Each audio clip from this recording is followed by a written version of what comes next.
ልዕልት ከካልብ አጠገብ ቁጭ ብላ ፈዘዝ ብላ ስለነበር አንገቷን ደፍታ ልዕልቴ ምን ሆንሽ ስላት አይ ምንም ደህና ነኝ፣ ብቻ አንዳንድ ነገሮችን ሳስባቸው ያስጨንቁኛል ሲላት ከካልብ ደግሞ አይዞሽ አትጨነቂ ጠንከር በይ እንጂ ደግሞ ፈተናዎች እኮ ያጠነክሩናል እንጂ በፍጹም አይጎዱንም ስላት አዎ አውቃለሁ፣ ግን ብቻ በጣም ከባድ ነው፣ አንተ እንዴት ነው ብላ እጁን ያዝ አድርጋ ስትጠይቀው ደህና ነኝ ብሎ ሲመልስላት በነገራችን ላይ ያው ደህና ትመስላለህ ሳቃለችና አበባ በደንብ እየተንከባከበች ነው አይደል ስትለው አዎ እግዚአብሔር ይመስገን፣ በዛ ላይ ደግሞ ካሁን በኋላ የምፈልገውን ነገር ማድረግ እችላለሁ ስላት አይ በጣም ደስ ይላል፣ እኔም የምፈልገው እሱን ነው ትለዋለች። ካለብም ቀጠል ላደረገና ሉሊትዬ ያንን ነገር ረሳሽው እንደ ሲላት ምኑን አልገባኝም ስትለው እንዴ የኔና ያንቺን ጉዳይ ነዋ ሲላት እሱንማ እንዴት እረሳለሁ፣ እኔ እኮ እኔና ልዕልት አሁን እየተጨቃጨቅን ስለነበረ ምናልባት በአልማዝ ዙሪያ የምጠይቀኝ መስሎኝ ነው ስትለው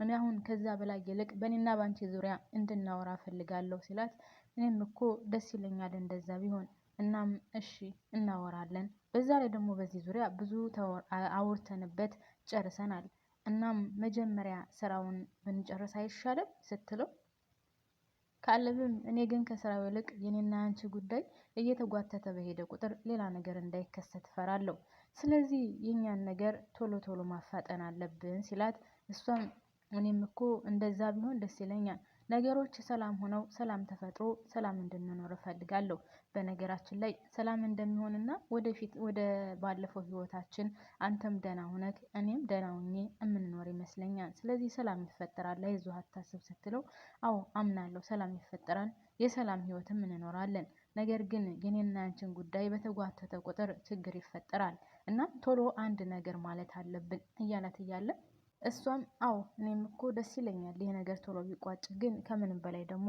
ስራችንን መጀመሪያ መጨረስ አለብን ትለዋለች። ሰላም ጤና ይስጥልኝ ውድና የተከበራችሁ የቻናል የቤተሰቦች በያላችሁበት ሰላማችሁ ይብዛልኝ። ለዚህ ቻናል አዲስ ከሆናችሁ ላይክ እና ሰብስክራይብ ማድረጋችሁን አትርሱ፣ ስወዳችሁ ማለት ነው። ነባሮች ቤተሰብ ደግሞ ይህ ቪዲዮ ሲደርሳችሁ ላይክ በማድረግ እንድትጀምሩት በትህትና ጠይቃለሁ።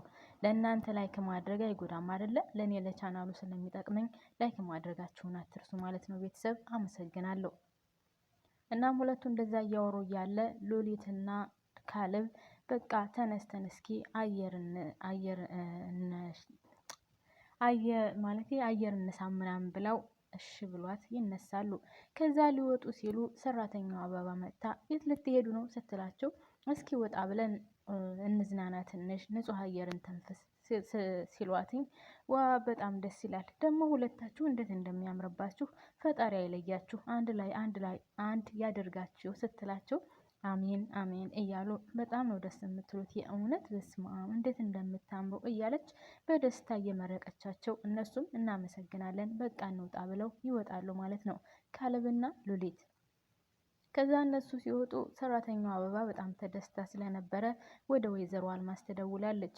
ይሄን ደስታማ ለአልማዝ መናገር አለብኝ፣ ይሄን ፌሽታ ለአልማዝ ማብሰር አለብኝ፣ እርግጠኛ ነኝ ደስተኛ ትሆናለች ብላ ለወይዘሮ አልማዝ ትደውልላት ሄሎ አልማዝ ብታይ አንድ ደስ የሚል ነገር ተፈጥሯል፣ እሱን ልነግርሽ ነው ስትላት እሺ ምን ተፈጠረ? ምንድነው አዲሱ ነገር? እስኪ ንገሪኝ ስትላት ያ ያልኩሽ ነገር ተሳካ ብላ አልማዝ ስትጠይቃት ኧረ እሱ አይደለም ከዛ የባሰ በጣም ደስ የሚል ነገር ተከስቷል፣ ብታይ በጣም ነው ደስ የሚለው፣ ይልቁንስ እንድነግርሽ እልል በይ ስትላት ባክሽ ወሬ አታብዢ ንገሪኝ ብላ አልማዝ ስመልስላት እልል ካላልሽ አልነግርሽም ስላለቻት ወይዘሮ አልማዝም እልል ካለችው በኋላ እሺ ንገሪኝ ብላ ስትላት ያ ያልሽው ልጅ እኮ ተዋት፣ ከዛ ከምስኪኑና ከጥሩ ልጅ ጋር ሉሊትና ያ ልጁ እጅ ለእጅ ተያይዘው አብረው ወጡ ስትላት ማለት አልገባኝም ስትላት እኮ ነገርኩሽ እኮ እልል በይ፣ ሁለቱ ተያይዘው ወጡ፣ ሁለቱ መልካሞች ተጣምረዋል፣ ያኛውን ግን መጥፎውን ትተዋለች ስትላት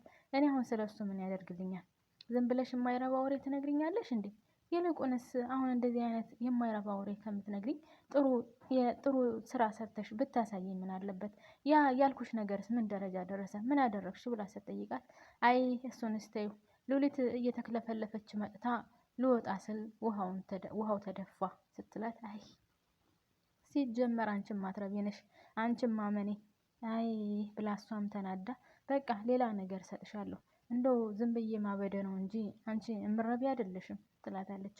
እና አሁን ቤት ማን አለ ብላ ስትጠይቃት ያቺ ነገረኛ ልጇን ማለት ነው ማለት ልዕልትን ያቺ ናት ያለችው፣ ሌሎቹ ሁላቸውም ሄደዋል ስትላት ማለት እንዴ ልዕልቴን ነው እንደዛ የምትያት ስትላት አዋ ከሁሉም ጋር ሰው ማትስማማ ነገረኛ ናት ስትላት በይ በይ በይ ቆይ አሁን ሌላ ሰው ከቤት ማንም የለም ስትላት አዎ የለም ብላ እሷ ጋር እያወራች እያለ ልዕልት ወደ ውጭ ልወጣ ስለነበረ ከዛ ስትመጣባት ምን እያደረግሽ ነው ብላ ስትላት ምንም ብላ በቃ እሺ አሁን ትንሽ ቆየት ብዬ እመጣለሁ ብላ ልዕልትም ትወጣለች።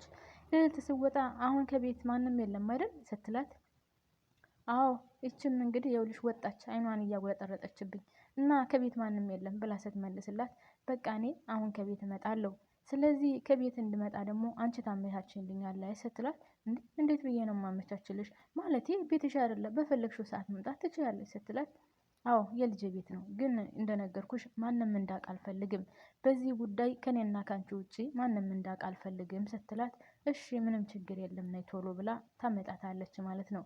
ወይዘሮ አልማዝ ጊዜያችን ቻንስ ተጠቅማ ትመጣለች ከዛ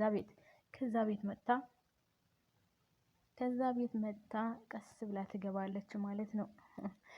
አትሰለችም እኮ አልማዝ ግን እውነት ከዛ እንደዛ ትገባለች። ሉኤል እንግዲህ ከቤት ገብታለች ማለት ነው። ውድና የተከበራችሁ ቤተሰቦች ማንም የለም ብላ ከነ ሉሊት ቤት ገብታለች። መውጫዋ ግን እንግዲህ ወደፊት የምናየው ይሆናል ማለት ነው። ለማንኛውም ካሌብና ሉሊትም ወጥተዋል፣ ዘና ፈታ እያሉ ነው ማለት ነው። ውጭ በአረንጓዴማ ቦታ እየተዟዟሩ ወክ እያደረጉ ነው። ዳዊትም ወጥቶ ስለነበረ ሶስታቸው አንድ ላይ ተገናኝተው እያወሩ ነበር። እናም ወይዘሮ አልማዝ ከቤት መምጣቷን ግን ማንም አያውቅም። ስለዚህ ሶስታቸው እየተጨቃጨቁ ስለነበረ እነሱ ስለሚቆዩ ስላየ ዳዊት በቃ እናንተ ትቆያላችሁ መሰለኝ እኔ ወደ ቤት ልሄድ ብሎ ዳዊት ወደ ቤት ይመጣል። ዳዊት ወደ ቤት ሲመጣ ልጅቷ ሙዚቃውን እስከ መጨረሻው ለቃ ማለት የሰራተኛው አበባ ሙዚቃውን እስከ መጨረሻው ለቃ እየጨፈረች ነው። ወይዘሮ አልማዝ ደግሞ ከዛ ክላስ ገብታ የምትፈልገውን ወረቀት ለማግኘት እየበረበረች ነው ያለችው። ምንም አዲስ ነገር የተከሰተ ነገር የለም። ከዛ ያ ሙዚቃ እየጮኸ ልጅቷ እየጨፈረች እያለ ዳዊት ቀጥ ብሎ ሲመጣ ማንም የሚሰማው የለም። ልጅቷም እልል እያለች ነው በዛ ሙዚቃ። ስለዚህ እንደመጣ ሪሞቱን አንስቶ ድምፁን ከቀነሰው በኋላ ቆይ አንቺ ያምሻል እንዴ? ምን እያደረግሽ ነው ያለሽው? ቆይ እቤት ሰው የለም ማለት ነው ሲላት እንዴ ምን ችግር አለ ከቤት ሰው ቢኖርስ? ቆይ አንተ ግን የሆንክ ፋራ ነህ ልበል? ምንም ነገር አይገባህም ስትለው እንዴ ቆይ አንቺ ያምሻል እንዴ? ምን እያልሽ ነው ያለሽው? ወደዛ ሂጂልኝ ብሎ ሊማታ ሲቃጣው እኔም ሳስብህ ምንም የማታውቅ ፋራ ነህ፣ ይልቁንስ አትጨፍርም ወይ ይመስለኛል፣ ግን ጭፈራ አትችልም አይደል ስትለው ሆ ጤነኛ አይደለችም እንደ ልጅቷ ብሎ ከሶፋው ላይ ቁጭ እንዳለ እሷም ከላይ ትናገራለች።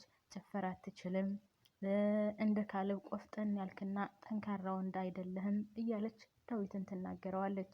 ዳዊት ደግሞ በነገራችን ላይ የዋህና ቅን ገራገር ስለሆንሽ እንጂ እኔ አንቺን የፈለግኩትን ነገር ማድረግ እችላለሁ፣ ነገር ግን አርፈሽ ካልተቀመጥሽ ወደፊት አሳይሻለሁ ቢላትም እሷ በፍጹም ለሱ ልትመለስ አልቻለችም። አንዳንድ ጊዜማ ካሌብ ራሱ እኔ የሁለታችሁ ነገር ግራ ያጋባኛል፣ ሳትዋደዱ አትቀሩም መሰለኝ፣ የዳዊት ዝምታ ብዙ ነገር ያሳያል ይላል። ምክንያቱም ዳዊትን ባገኘችው ቁጥር ዝም ብላ ነው የምንለክፈው። እሱ ራሱ በፊት አሁን ከነ ሉሊትና ከነ ኤልሳ ላይ የሚደነፋውና የሚጮኸው በጣም መጥፎ ፊት የሚያሳየው ዳዊት እዚች ላይ ይህን ያክል እየጮኸችበት በምጮህበት ደረጃ አይደለም የሚመልስላት ማለት ነው። እና ውድና የተከበራችሁ ቤተሰቦች ከዚህ በፊት የምታስታውሱ ከሆነ አልጋው ላይ ሄዳ እጁን ዘርጋ አድርጋ እጁን ተንተርሳ ስተኛ ምናምን ስትዋሽበት በህልሟ ቢሆንም እንደዛ እያደረገችው ራሱ እዛ ቤት እንደሷ ማንም የተናገረው የለም። የእውነትም ምናልባት የወደፊት ህይወታቸው አንድ ሆን እላለሁ እኔማ። ብዙ ጊዜ ካያችሁ በመጀመሪያ ትውውቃቸው የሚጨቃጨቁ የሚነታረኩ ብዙ ጊዜ የማይስማሙ መጨረሻ ላይ ግን ፍቅረኛሞች ሆነው ይገኛሉ ማለት ነው። እና የዳዊትና የአበባ ነገርም ወደዛ እያመራ ይመስለኛል። ለማንኛውም ወደፊት የምናየው ይሆናል የሁለቱን ነገር ማለት ነው። ወይዘሮ አልማዝም ገብታ ከዛ ከነ ሉሊት ክላስ ወረቀቱን እየበረበረች ነው ያለችው። ውዶችዬ ቀጣይ ያለው ረዘም ያለ ስለሆነ ድራማው እኔ እዚህ ላይ አበቃለሁ። ከልብ ነው ማመሰግነው። ላይክ እና ሼር ሰብስክራይብ እያደረጋችሁ ስለምታበረታቱኝ በያላችሁበት ሰላማችሁ ይብዛ። ባባይ ውዶቼ ማሮቼ።